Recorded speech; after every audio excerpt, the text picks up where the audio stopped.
আমরা জুলাই অভ্যুত্থান করেছি ভারতের আধিপত্যবাদের বিরুদ্ধে লড়াই করে। ভারতের পাছাটা গোলাম শেখ হাসিনা সরকারকে এখান থেকে সরিয়ে আমরা চেষ্টা করেছি, উদ্দেশ্য এবং লক্ষ্য ঠিক করেছি বাংলাদেশকে নতুন করে মাথা উঁচু করে দাঁড়াতে চেষ্টা করব।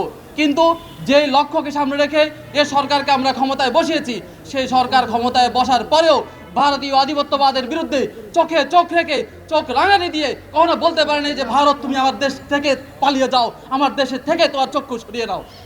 কিন্তু তারা বলতে পারে নাই। সবচেয়ে দুঃখকর ভরাক্রান্ত হৃদয় আবারও বলতে হয় যে আধিপত্যবাদের বিরুদ্ধে, সাংস্কৃতিক লড়াইয়ের বিরুদ্ধে, কালচারাল লড়াইয়ের ডাক দিয়েছেন শহীদ ওসমান হাদি রহমতুল্লাহি আলাইহি। তার হত্যার আজকে 3 সপ্তাহ 4 সপ্তাহ পেরিয়ে গেলেও এখন পর্যন্ত বাংলাদেশ সরকারের কোনো একজন দায়িত্বশীল অবস্থান থেকে কেউ বলতে পারে নাই যে আমরা এই ওসমান হাদির হত্যার বিচার করব।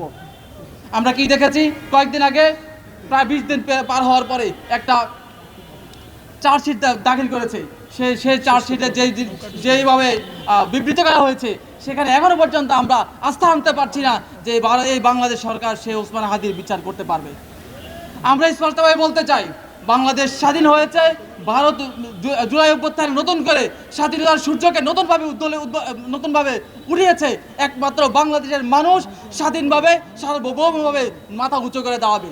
যদি এখনো পর্যন্ত এই বাংলাদেশ সরকার যদি আমাদের শহীদ ওসমান হাদি এবং ভারতীয় আধিপত্যবাদের বিরুদ্ধে সকল লড়াইয়ের সৈনিকদের পক্ষ হয়ে কথা বলতে না পারে, আমরা আবারও বলছি, যেই লড়াইয়ের ডাক আমরা শেখ হাসিনার বিরুদ্ধে দিয়েছি, যে লড়াইয়ের ডাক আমরা আওয়ামী লীগের বিরুদ্ধে দিয়েছি, যে লড়াইয়ের ডাক আমরা ভারতীয় আধিপত্যবাদের বিরুদ্ধে দিয়েছি, সেই লড়াইয়ের সৈনিকরা এখনো টিকে আছে, সেই লড়াইয়ের সৈনিকরা এখনো নিঃশ্বাস নিচ্ছে।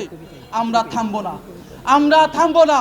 এই শহীদ ওসমান হাদি সহ ভারতের সকল আধিপত্যবাদের বিরুদ্ধে আমাদের লড়াই চলমান থাকবে ইনশাল্লাহ।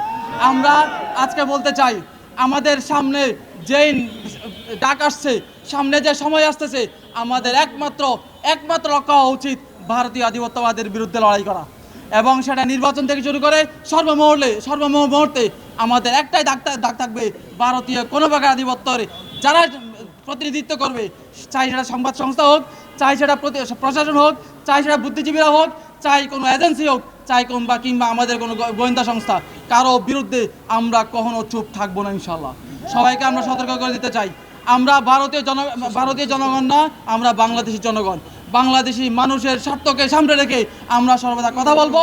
যদি আমাদের পক্ষে কথা বলতে না পারো, তাহলে তোমরা সরে যাও, আমরা তোমাদেরকে হুঁশিয়ার করে দিতে চাই।